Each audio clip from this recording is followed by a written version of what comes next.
Well, it's Monday night. This week's finally in the books.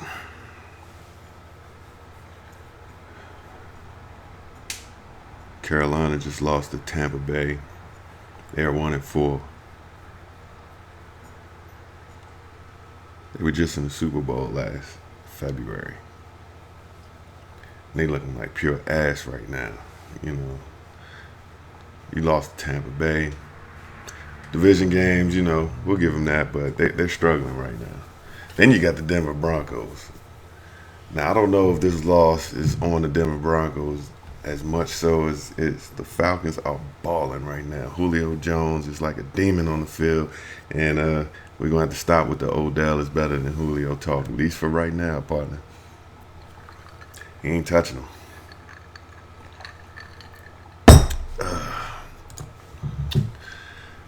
NFC is now back to being the NFC beast, and the Giants are the NFC least. We are at the bottom of the damn division. 4 weeks ago, we were winning this damn thing, and we lost to the worst team in the division, who we can't even tie break with because they beat us. We dropped our third straight loss in a winnable game due to horrendous offense, bullshit play calling, and bullshit play design. No creativity whatsoever. I don't know what the hell they're doing out there with this same three wide receiver set, the same bullshit halfback draw, and these damn third and long 2 and 3 yard passes to the running back all the way into the fourth quarter. I hope Jerry Reece got his resume together, because he's going to be working for the Browns by next year, because they can't do nothing but get better with anybody. John Mara, Tish. No, I'll just say Mara, because I know it was just all John Mara rushing Tom Coughlin out the door for his youth experiment, Ben McAdoo. Well, it ain't panning out. He's sitting in the driver's seat of this coaching staff. Those Coughlin whispers are turning into light raws week by week as we watch this team continue to implode. 1 quarter in, we went from leading the division to being the worst team, especially because we got outplayed by the Skins. I mean, come on, the Skins, they were horrible. They're horrible. But we look worse. So I put together a little report card. Not a little, this is a real in-depth report card. We're gonna go by all parts of the team: defense, offense, special teams, coaching, and we're gonna break it down by player and give everybody a grade. It's a real report card, not that bullshit you see on NFL.com with some dude looking at his fantasy stats. Let's start out with the defense. The front four. Olivier Vernon, the $80 million man. This dude has got to get to the quarterback, man. We see his hustle out there, and we appreciate how much he's made this line better. But he's not delivering. He's just a real good defensive end, but he's not delivering. I mean, he's right there. Every down, he's this close, but he can't finish. I feel like that $80 million with that $54 million guarantee should have been a package deal with Cameron Wade. I know y'all hear the rumors. He ain't no good without that other defensive end star on the line. I ain't mad at him or his agent for working this deal, but Reece gonna have to answer for this if this dude turns out to be a bust. That's not fair. He got signed and we knew what he was. He got paid and we knew what he was. 7 sacks in his whole career. More quarterback hurries than anybody in the league. And that's exactly what he's doing on the field every game. Can't complain just because he got paid. You got to complain to the man writing the checks. Snacks Harrison, pure plug in the run game. You can't run past this dude. But he can't run past you either. This dude stands up straight in the line and he blocks everything coming past. But we need him to go forward. We need him to penetrate the middle. We need him to get in any of these quarterbacks' faces. You can't just stop the run. You got to be everything. Once again, we knew what he was when we signed him. This is exactly what he did for the Jets. The Jets had pass rushers on the end. They had another defensive tackle that could push the middle. All he had to do was stop the run. That's what he did, and that's what he's doing now. Complain to the man writing the checks. Hankins, see Snacks Harrison, same thing. These dudes are holding hands, making sure nobody's going past. But they can't go forward. Hankins, once in a while, we did see Snacks get in the quarterback's face. He was that close late in the fourth quarter. Not going to work. JPP, I got to give it to him, man. This dude was everywhere on the field. Wherever the play was, JPP was there disrupting it. He had a hand in it, or he was on top of it. Gang tackles, all of it. I mean, he's shedding blocks, turning around, grabbing running backs with the bad hand. Every single pass, every single play, he's right there. Except when the quarterback has the ball. He can't get there. That's 4 out of 4 linemen. Oh, wait a minute. I'm sorry. They did let Double O play today. He played for about 4 downs, and he didn't get to the quarterback. I didn't even know he was in the game.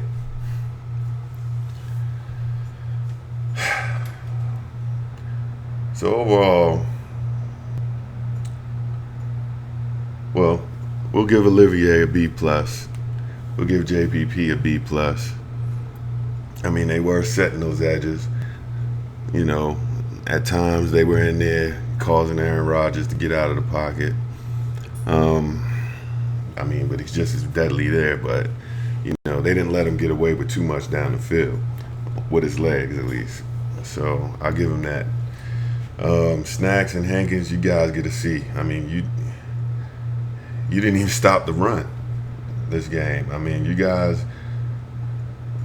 Lacey was too much for y'all, man. He caught y'all flat-footed too many times and ran right through you.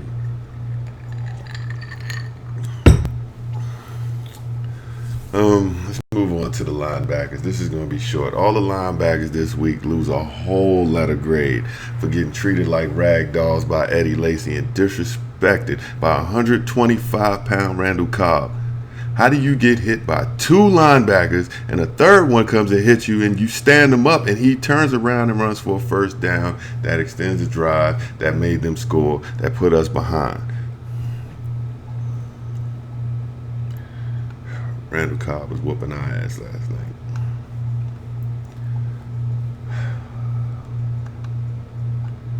Linebacker C+. Guys were average. Secondary. This was one of the 2 bright spots of this game, on this team for this game. Our secondary showed up today. Banged up, depleted, war wounds, everything. They were out there balling. DRC, I'm going to give him a B+. You ain't see a lot from him, except for the fact you saw him in the game. You saw him with his man. You saw him downfield. His guys was covered. They wasn't even going his way, and this dude was hobbling the whole game. They wouldn't throw it his way. Getting wrapped up like 5 or 6 times on the sideline during timeouts, halftime. Out there trying to stretch that leg out. This dude was playing through pain. He was a soldier. And he showed up, man.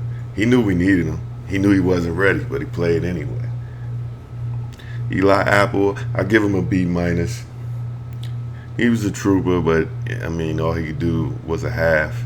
You know, he got beat on one play, but, I mean, a healthy hamstring, he was making that play. He was stopping that ball, but, you know, he stuck it out as much as he could, you know. B-. Landon Collins. hate him in coverage. This dude can't cover his mouth, let alone a receiver. I mean, but Lord, good Lord. Let's go talk to those linebackers again. He was the only one who put Eddie Lacy on his ass. I'm talking about on his ass and his head and out the game. Put him on the bench. That's how you do it. But the safety had to do it. What the fuck is our linebackers doing? I mean, come on. So in that run game, he was doing his damn thing. But what did that do? It took him out of coverage. What did that do? Randall Cobb. Andrew Adams, he didn't do much, but I'll give him a C. He played. He wasn't a liability, but he also didn't do too much to change the outcome of this game. So, I'll give him. He was average. So we'll go with the good and the bad. Bad spot. Trevin Wade. I didn't even see him most of the game, and I'm glad. But when I finally do, in the fourth quarter, on the last drive, they have him covering Randall Cobb. 3rd and long, Trevin Wade, first step, Randall Cobb cuts to the right, and Trevin Wade's face is in the goddamn grass. First down, game over. We got no timeouts left. And he's walking around like, man, I don't know. Why is he on this damn team? Come on, son. That 3rd down stopped us from having that last chance to tie this game up and possibly come away with a win. Yeah, we shouldn't have got to that point, but we were at that point. So since we were at that point, we needed a fucking play. We didn't need that retard out there covering their best receiver that night, because it wasn't Jordy Nelson. We'll get to that. But Sunday night, Randall Cobb was the best receiver on that team, and you put Trevin Wade on. The same guy who's been getting burnt by every single offense since 2015, and you put Trevin Wade on him again. You saw him get abused by Sam One Knee Bradford last week, constantly, and you put him on Cobb.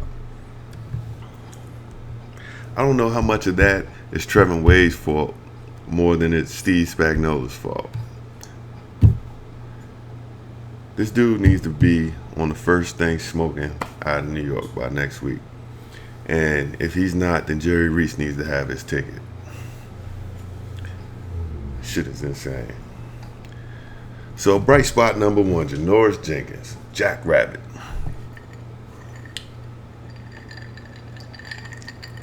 I reserve my feelings for him. Even now. He was a bright spot in this game, but I'm still reluctant to go all in on him, because I'm afraid that, his anticipation of the pass may cost us. But the dude showed up. It was a lucky deflection on one, but the second one, it was official. And Jordy Nelson was pretty quiet that game. He did get the touchdown, but if you even look at the touchdown, this dude had to stretch, dive across the field to get it. Janoris was on him. So he was the one bright spot. Them 2 interceptions is the only reason why this game wasn't 37-16. Come on, let's be honest. He was deep in the red zone when he caught the first one, and the second one, that ball was going downfield. So tip my hat to you, brother, if I had one on. But you the man. This is for you. Cheers. You ignoring me? Okay.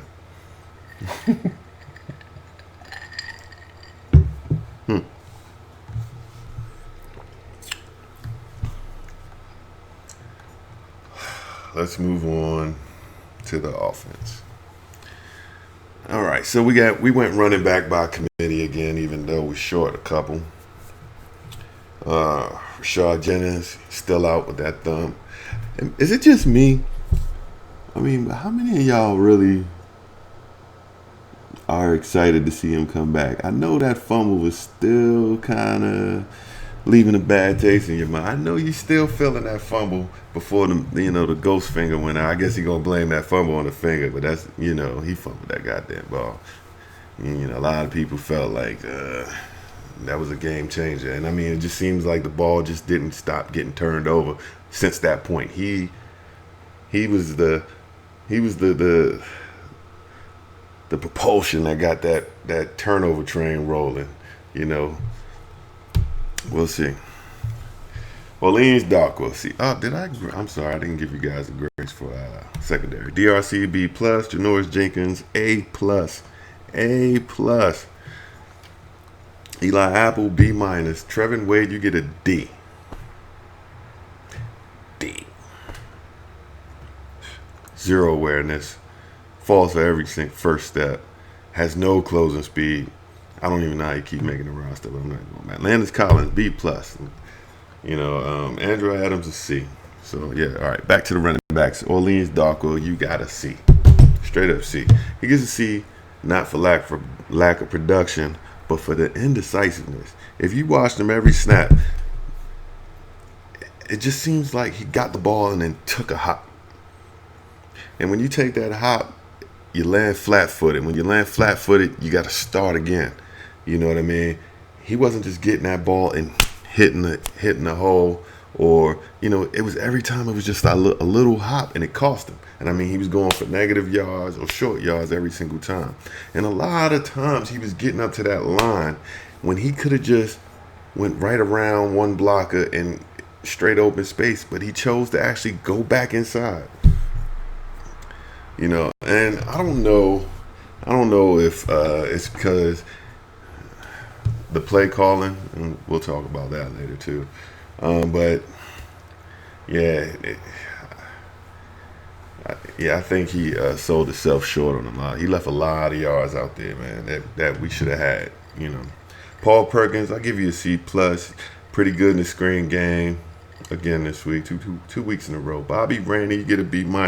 Very strong coming out the backfield, catching that ball, holding on to the ball, taking care of the dude, punishing on runs, getting into the linebacker second group, and giving them a little bit of pain. Solid performance. I was digging Bobby Rainey this week. Wide receivers, OBJ, A+, strictly for the touchdown catch. Sweet toes. Boy left sugar in the grass when he caught that thing. You hear me? Then he even went and made up with the Nets. So hopefully now the media can get off his nuts and tired of hearing about this childish bullshit about, psychiatry, and it's just stupid, man. Now we can actually talk about the damn team during the week. I'm pretty sure they got a lot of negative shit to talk about there. Victor Cruz, you get a C, buddy. Eli threw a couple of passes your way, but some of them you could have caught and you just didn't. So 0 receptions though, man. It's not a good look. You gotta catch those. Sterling Shepard, I give him a B, even though he didn't have any catches. Well, I think he had one catch. When Eli threw the ball, Sterling Shepard was there to catch it. It's not his fault that ball wasn't where it was supposed to be. He wasn't messing up routes. The ball wasn't making it to him. Can't put it on him, man. Tavares King, you get a D because you were only in there for a handful of plays, but when the ball came your way, you were wide open and you dropped it. You're not gonna build confidence with that. Well, the quarterback section is gonna be pretty short since we only got one.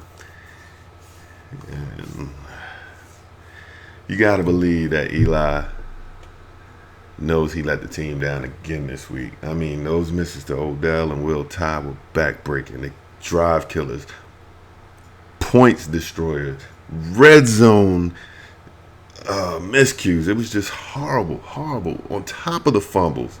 And I mean, That pass over the top, over the middle of the wheel tie, that might as well been an interception. Third down. No, actually, that was second down. He fumbled right after that. But that pass should have been an interception. I mean, he killed the drive and gave them the ball back. He killed it. You know, missed OBJ wide open on the side, man. You got to get it together, Eli. I don't know what's going on. But, well, I do know what's going on. You moving along with this O-line. And the more they stink, the more you stink. You know, instead of you overcoming that hurdle and adjusting, you sinking into a damn dark corner and you just doing whatever you need to do with the ball so your ass don't get hit. And it's showing up on the field and you are stinking it up and you costing us. You need to chill out. You know, and I mean, the truth is, you know, we know he cannot be successful with the group he got now. I mean, all we're going to see is more interceptions and more fumbles this year. And a lot of people saying Eli's old and need to go. Well, the point is, Eli plays as good as his offensive line is. As long as he can stand right there and not have to do much, he can throw a good pass. But I mean, even with a good offensive line, he led the league in interceptions, you know? So it's like those MVP chants just got real quiet.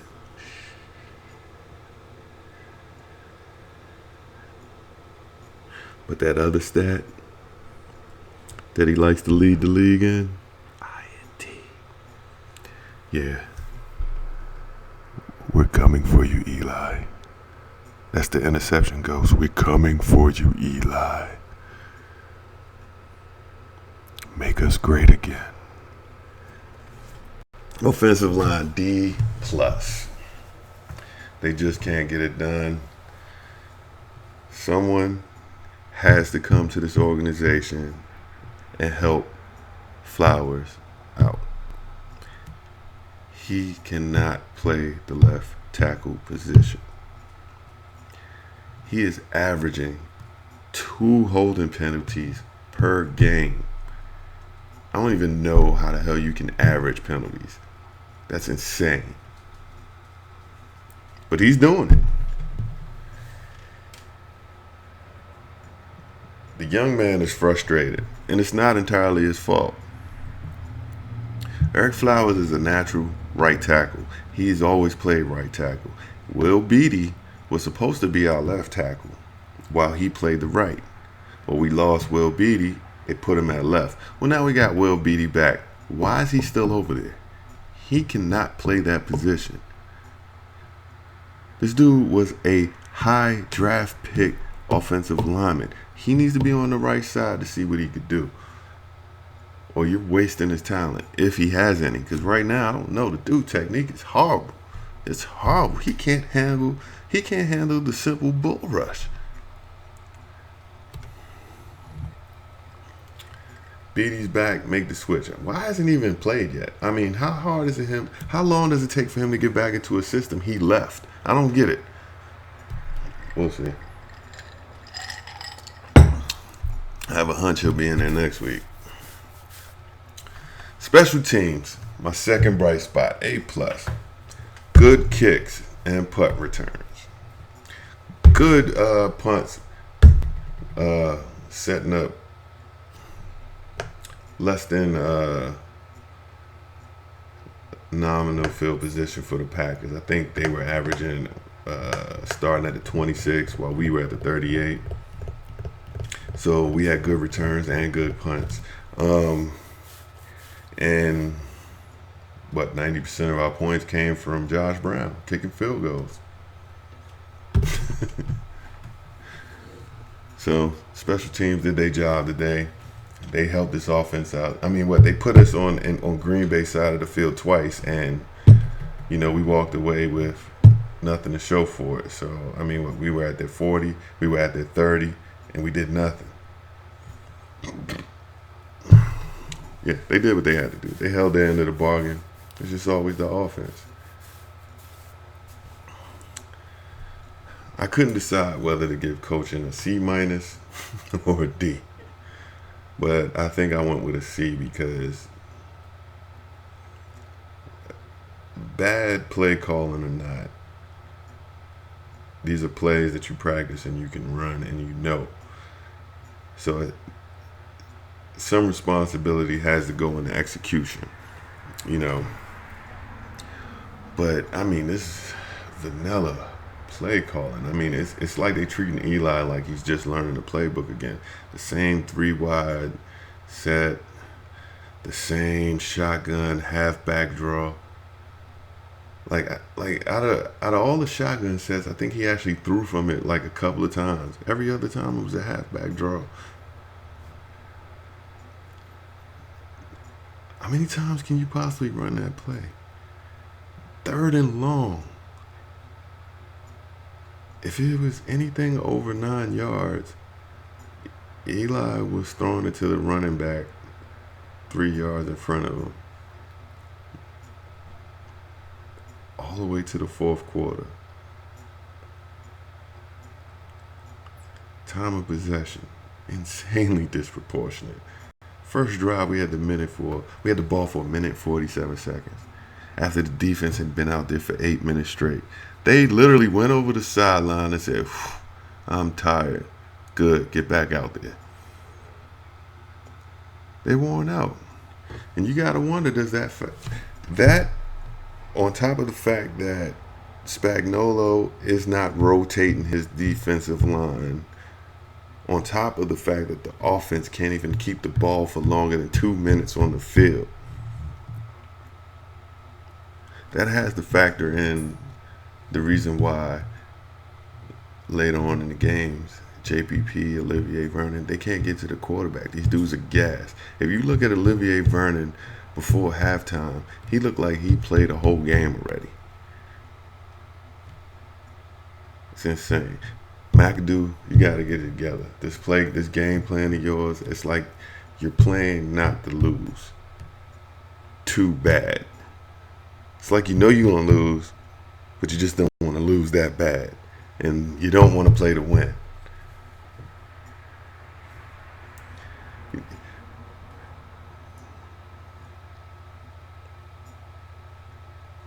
At the rate we're going, the Browns are the only team we're going to beat.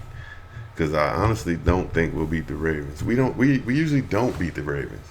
And when every team just has to go to cover 2 deep and we can't win, that's all every team is going to do. And in 3 straight games, your coach has not figured out how to beat the cover 2.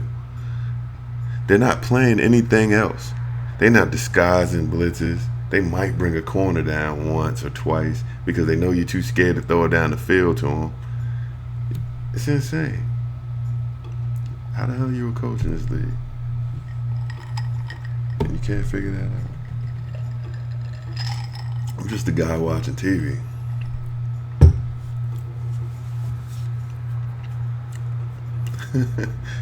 Now, I did shit on him for not having any creativity, but that pitch to Odell to have him throw it, yeah, that was cool and all that. But you waited until we were down 17-3 to try it.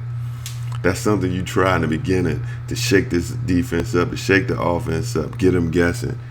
No, you didn't do that. For a whole entire half, you sat there and did those same 3 bullshit plays. Ben McAdoo, you're disappointing us, buddy.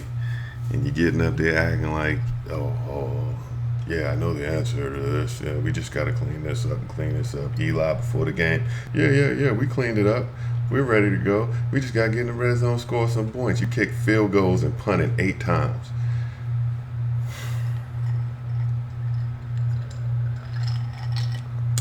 If you clean it up, you must be using a dirty damn mop.